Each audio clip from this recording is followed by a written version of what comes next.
You walk into the Apple store. Your old phone is fine, but the battery's a little slow and the screen has a tiny crack.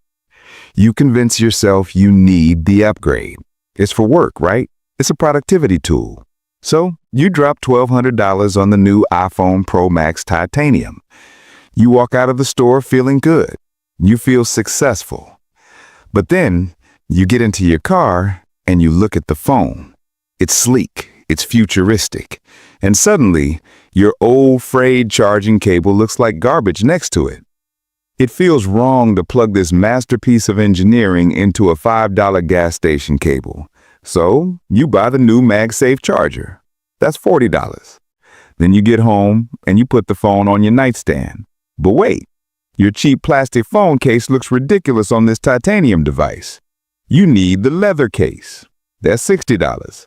And then you realize your old wired headphones are incompatible. You need the AirPods Pro to really get the full experience. That's $250. Within 48 hours, that $1,200 purchase has quietly turned into a $1,600 purchase, and you didn't even notice it happening. This isn't just you being bad with money.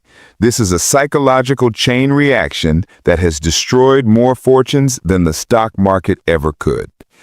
It's a phenomenon that explains why winning the lottery often leads to bankruptcy and why buying a dream house can turn into a financial nightmare.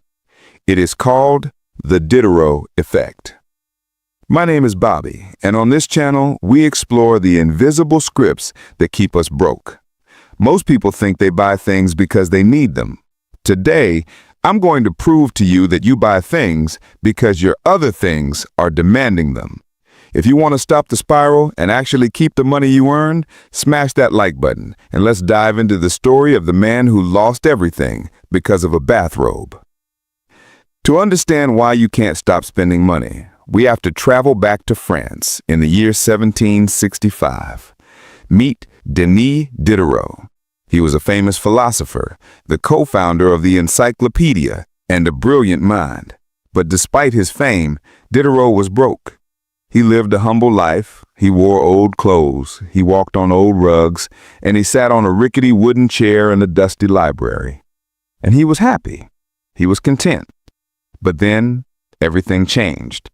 Catherine the Great, the Empress of Russia, heard about Diderot's financial struggles. She was a fan of his work, so she offered to buy his library from him for a massive sum of money, roughly the equivalent of $50,000 today, while letting him keep the books. Suddenly, Diderot was rich. So what did he do? He did what any of us would do. He treated himself. He went out and bought a beautiful, expensive scarlet dressing gown, a luxury robe fit for a king. He brought it home, put it on, and looked in the mirror. He felt elegant. He felt wealthy. But as he sat down at his desk to write, he noticed something bothering him. The robe was magnificent, but his desk? His desk was scratched, rotting, and covered in ink stains. The contrast was painful. The desk didn't match the elegance of the robe. So he replaced the desk. He bought a beautiful mahogany writing table. He sat down again. Now the robe and the desk looked great together. But as he looked down at the floor, he realized his old threadbare rug looked like a rag compared to the mahogany table. It was an insult to the room. So he brought a plush, expensive Damascus rug. You can guess what happened next. The rug made the curtains look cheap. He replaced the curtains. The curtains made the chair look like firewood. He bought a leather armchair. He bought new paintings, new sculptures, new mirrors. He spent months obsessing over the unity of his room. He systematically replaced every single object he owned until the entire environment matched the quality of the scarlet robe. And at the end of it, Denis Diderot was broke again. He later wrote a famous essay titled "Regrets on Parting with My Old Dressing Gown." In it, he wrote this haunting line: "I was the absolute master of my old dressing gown, but I have become a slave to my new one." This is the Diderot effect. The introduction of a new possession into a consumer's existence will often result in a process of spiraling consumption. We think we own our things, but in reality, Our things own us. Now you might be thinking, okay, Bobby, that's a nice story about a French guy from 300 years ago, but I don't wear scarlet robes. How does this apply to me? It applies to you every single day. The derail effect is actually more dangerous today than it was in 1765 because modern marketing is designed to trigger it, weaponized precision. Let's look at the fitness identity spiral. Let's say you decide to get in shape. You buy a Peloton bike. That's a big purchase, maybe $1,500. You tell yourself, this is an investment in my health. But when the bike arrives, you realize you can't ride it in your old baggy cotton t-shirt and gym shorts from high school. You don't look like the instructors on the screen. You don't feel like a cyclist. So you buy the specialized cycling shoes, $150. Then you buy the moisture-wicking compression shorts, $80. Then you buy the branded tank top, $50.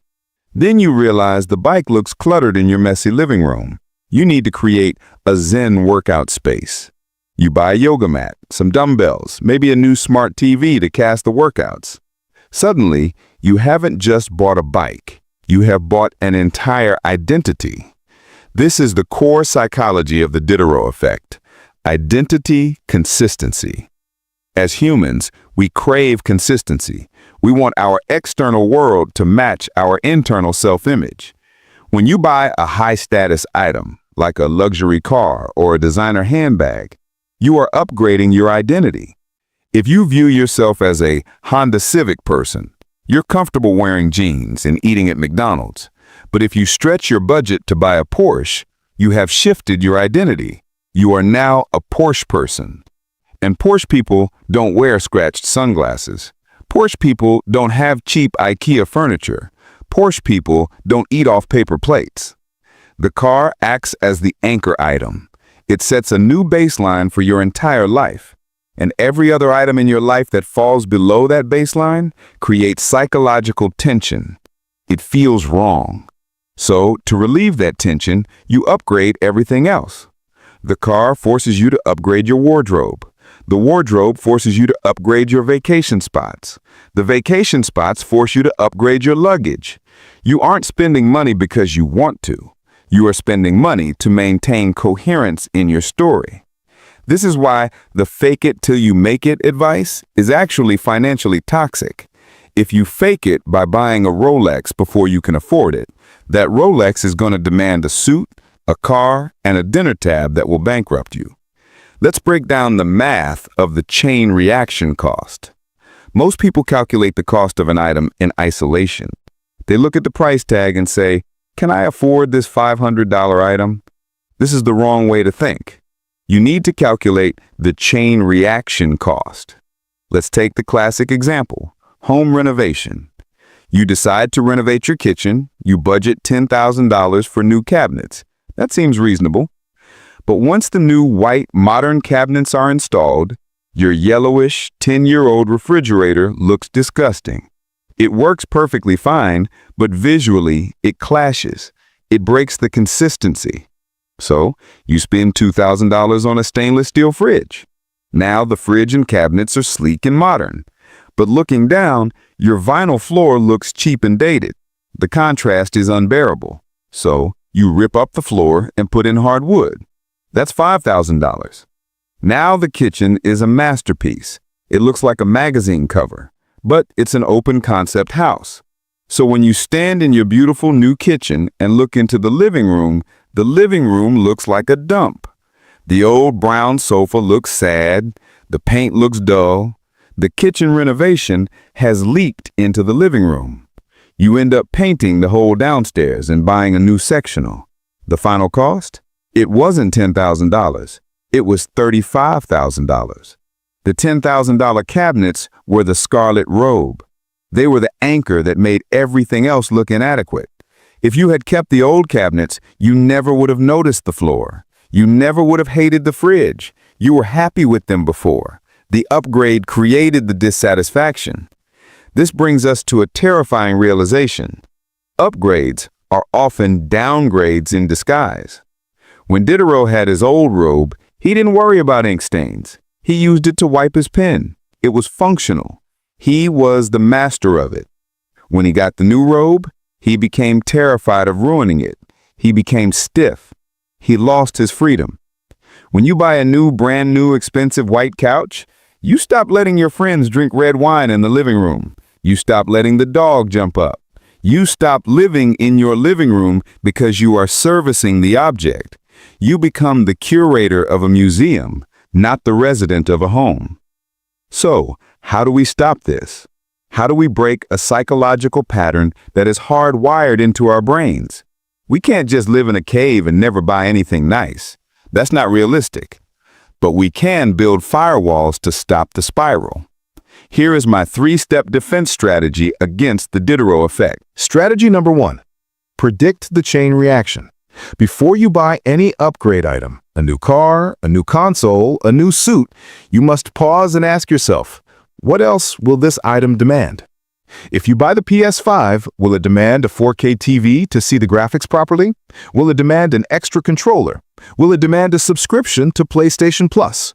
Write down the full system cost, not just the item cost. If the PS5 is $500, but the system cost is $1,500, can you afford the $1,500? If the answer is no, do not buy the anchor item. You are inviting a vampire into your house. Strategy number 2, the buy one, give one rule. The Diderot effect thrives on accumulation. We add the new thing, but we keep the old things, and then we try to make them match. You need to cap your inventory. If you buy a new pair of sneakers, an old pair must leave the house. Donate it, sell it, or trash it. If you buy a new toaster, the old toaster goes. This forces you to value what you have. It prevents you from building a shrine of possessions. It keeps you in the mindset of a user, not a collector. Strategy number 3, practice strategic downgrading. This is the nuclear option, but it works. Sometimes the only way to reset your baseline is to deliberately downgrade a visible part of your life. Drive a slightly older car than you can afford. Wear a watch that is simple and functional. When your anchor items are humble, you feel zero pressure to upgrade everything else. If you drive a beat-up Toyota truck, nobody expects you to wear a $2,000 suit. You have freedom. You can wear jeans. You can eat a burrito in the car. By keeping your status symbols low, you lower the required cost of the rest of your life. You create a low-maintenance identity. And let me tell you, a low-maintenance identity is the most profitable asset you can own. It allows you to stack cash while everyone else is busy curating their museum. Look, there is nothing wrong with nice things. I like nice things. But you have to understand the game you are playing. Consumerism is designed to make you feel incomplete. It is designed to make you feel that you are just one purchase away from happiness. But Diderot taught us the truth 300 years ago, that one purchase doesn't finish the puzzle. It scrambles the puzzle. It resets the board and forces you to start over. Don't be a slave to your robe, be the master of your life. If you want to know more about how to build real wealth that doesn't rely on showing off, check out this video right here where I break down the coast fire method we talked about last time. And if this video saved you from making a stupid purchase this week, hit the like button. Subscribe to Bobby for more financial sanity. I'll see you in the next one. Don't buy the robe.